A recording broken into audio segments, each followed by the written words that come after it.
All right, today we are diving into a really powerful clash of mythologies. We're talking about two completely opposite visions for what existence is all about. On one hand, you have this cosmic spider spinning a web of total, absolute conformity. And on the other, a laughing jester who wants to set the entire universe on fire with individual will. So let's get into this cosmic battle for the soul of everything. The source material kicks off with this incredibly chilling mythic voice. It immediately sets the stage, right? This isn't just going to be a straightforward explanation, it's a parable. It's a story about what it calls the architecture of nullity, a force that's designed to erase everything that makes you, well, you. And at the absolute center of this fight are these two figures, the Weaver, also known as the Great Tarantula, and the rebellious Jester. And look, this is more than just a story. It's asking a fundamental question. Is the universe supposed to be a single, perfectly engineered web? Or is it meant to be a chaotic canvas for countless individual creations? So let's start with that first worldview, the cold, calculated prison built by the Great Tarantula. Now, this isn't your typical bad guy. Think of this thing as a cosmic system administrator, a weaver of a reality that's terrifyingly perfect and completely empty. Okay, so try to picture the very center of everything, a place of pure, absolute geometry. And right there, the tarantula sits on a throne of what the source calls engineered entropy. So its goal isn't just random chaos. It's about a controlled, planned decay into total sameness. The tarantula's main tool, its weapon, is the twilight web. And this isn't just some sticky trap. It's an architectural blueprint for a universal prison. Every single strand is designed for one thing and one thing only: total conformity. It's so sensitive, it vibrates at the slightest hint of individuality, what the text calls a spark of reason or a memory of love. So who gets caught in this thing? The striver. This is somebody with a massive intellectual pride, someone wrestling with the terror of being. And when they see this shimmering web, they don't see a prison. No, they see a beautiful, logical path to transcendence.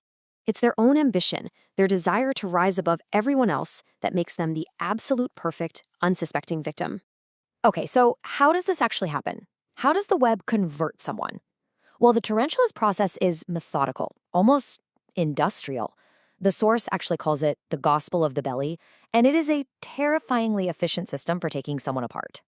This slide really breaks down the attack into a clear three-step process. First up, the whispering seraph sends out these vibrations of moral relativism, which just creates confusion and makes the striver's own beliefs feel like static.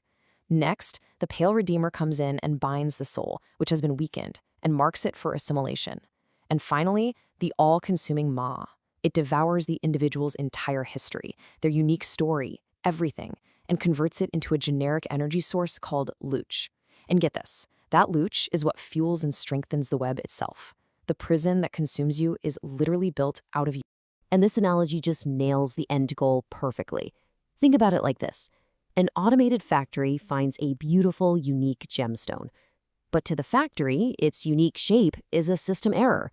So it doesn't just throw the stone away. Oh no. It grinds it into a featureless gray powder to make a standardized brick, which it then uses to build more of the factory wall. The gem is just gone, replaced by silent structural dust.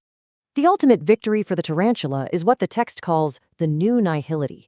The universe stops being a garden of unique souls and becomes a single, silent monolith, a city made of standardized bricks, where there is no more I, there's only the web. And the final verdict? To be consumed is the only justice you deserve. But just when that silent, gray reality seems absolutely inevitable, a new sound cuts through the void. Laughter. And this marks the arrival of the Jester, the absolute total opposite of the tarantula's silent order. He shows up with a hammer, ready to shatter all the old values. This slide lays out the choice just perfectly. I mean, on one side, you've got the silent city, made of uniform ash, where being an individual is a system error, and everyone's just part of the herd. And on the other side, the Jester's path, embracing the joyful burden of being alive, becoming an incendiary of radical self-creation, and looking for fellow creators to go dance on the edge of the abyss with. The Jester's philosophy is basically a full-on assault on the morality of the herd. He blesses the despisers, not because they hate, but because they have the clarity to see through false values. He blesses the shameless because they refuse to be judged by convention. And he blesses the lonely because he sees their solitude not as a failure, but as the strength you need to forge your own path. He condemns comfort and pity because he sees them as tranquilizers that stop us from achieving a kind of dangerous greatness. And here it is, the core of his entire rebellion. He replaces the love of God, or the love of your neighbor, with amor fati, the love of your fate. It's described as a terrible love, a radical acceptance of your entire life, the good and the bad. It is the ultimate act of self-creation. It transforms you from a follower whose identity can be consumed into the creator of your own value. So we've got these two cosmic forces, right? The absolute conformity of the web versus the radical self-love of the fire. And all of this brings us to a final, really profound challenge from the source material. It's a philosophical thought experiment known as the greatest weight. I want you to really imagine this. You're in your loneliest moment, your deepest solitude, and a demon appears. He doesn't offer you a deal or an escape, just a single proposition. You have to live your life, this exact life you're living, again and again, forever. Every single mistake, every triumph, every moment of pain and joy on an infinite loop. So how would you react? Would you throw yourself on the ground and curse this fate, seeing it as the ultimate prison, just another version of the tarantula's web?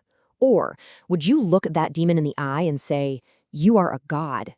Would you embrace this eternal recurrence as the ultimate proof of a life lived so fully that you would want it again and again forever? And that leaves us with the final question, the greatest weight to place on all of our actions. As you go about your life, in everything you do, ask yourself this: do I want to do this again and again and again, for all of eternity?